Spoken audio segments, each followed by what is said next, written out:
Hai anak-anak cerdas Indonesia, kali ini kita akan belajar APBN bersama Ibu Agustrianti, Guru Ekonomi SMA Muhammadiyah 1 Palembang. Tentu kalian masih ingat kan pengertian APBN? APBN atau Anggaran Pendapatan dan Belanja Negara adalah rencana keuangan tahunan pemerintah negara Indonesia yang disetujui oleh Dewan Perwakilan Rakyat. APBN berisi daftar sistematis dan terperinci yang memuat rencana penerimaan dan pengeluaran negara selama 1 tahun anggaran. Tujuan APBN.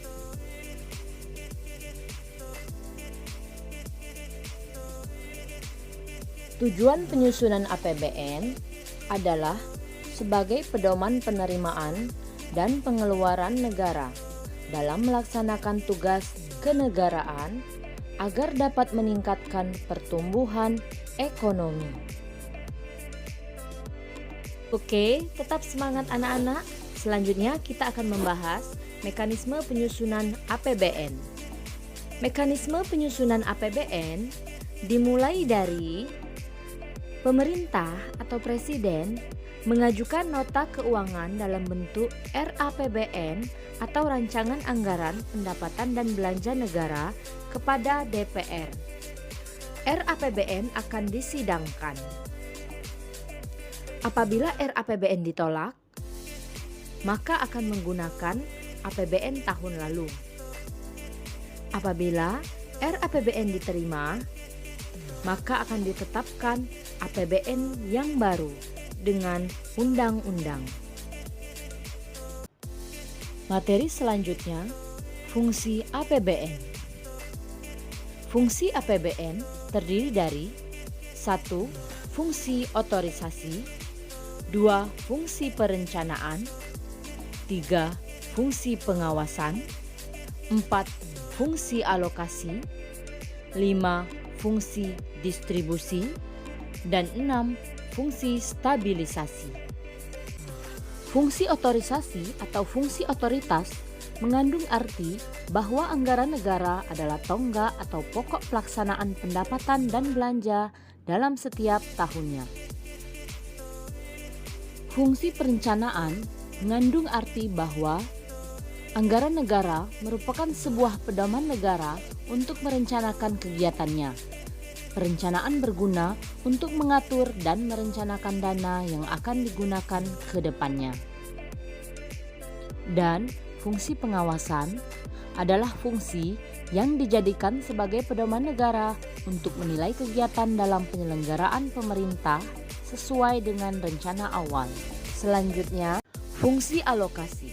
Fungsi alokasi dilaksanakan agar pemerintah dapat membagi-bagi pendapatan negara yang diterima sesuai dengan target atau sasaran yang diinginkan. Fungsi distribusi. Fungsi distribusi bertujuan untuk menyalurkan dana kepada masyarakat berdasarkan alokasi yang sudah ditetapkan. Fungsi distribusi berguna untuk mencapai sama rasa dan sama rata antar wilayah daerah. Dan yang terakhir adalah fungsi stabilisasi. Fungsi stabilisasi bermakna bahwa anggaran negara berfungsi untuk menjaga keseimbangan antara masyarakat melalui intervensi, guna mencegah inflasi dan deflasi negara yang tinggi. Nah, anak-anak, selanjutnya kita akan membahas mengenai sumber-sumber pendapatan negara. Sumber-sumber pendapatan negara. 1. Penerimaan dalam negeri yang terdiri dari penerimaan perpajakan dan penerimaan bukan pajak. 2. Hibah. Penerimaan dalam negeri adalah semua penerimaan yang diterima oleh negara dalam bentuk penerimaan perpajakan dan penerimaan bukan pajak. Penerimaan perpajakan terdiri dari pajak dalam negeri dan pajak perdagangan internasional. Penerimaan bukan pajak, penerimaan sumber daya alam bagian pemerintah dari laba BUMN dan penerimaan negara bukan pajak lainnya. Penerimaan hibah adalah semua penerimaan negara yang berasal dari sumbangan swasta dalam negeri, sumbangan swasta dan pemerintah luar negeri.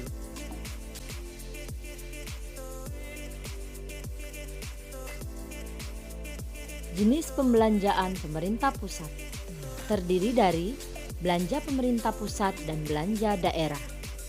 Belanja pemerintah pusat meliputi belanja pegawai, belanja barang, belanja modal, belanja bunga hutang, subsidi, belanja hibah, bantuan sosial, dan belanja lainnya.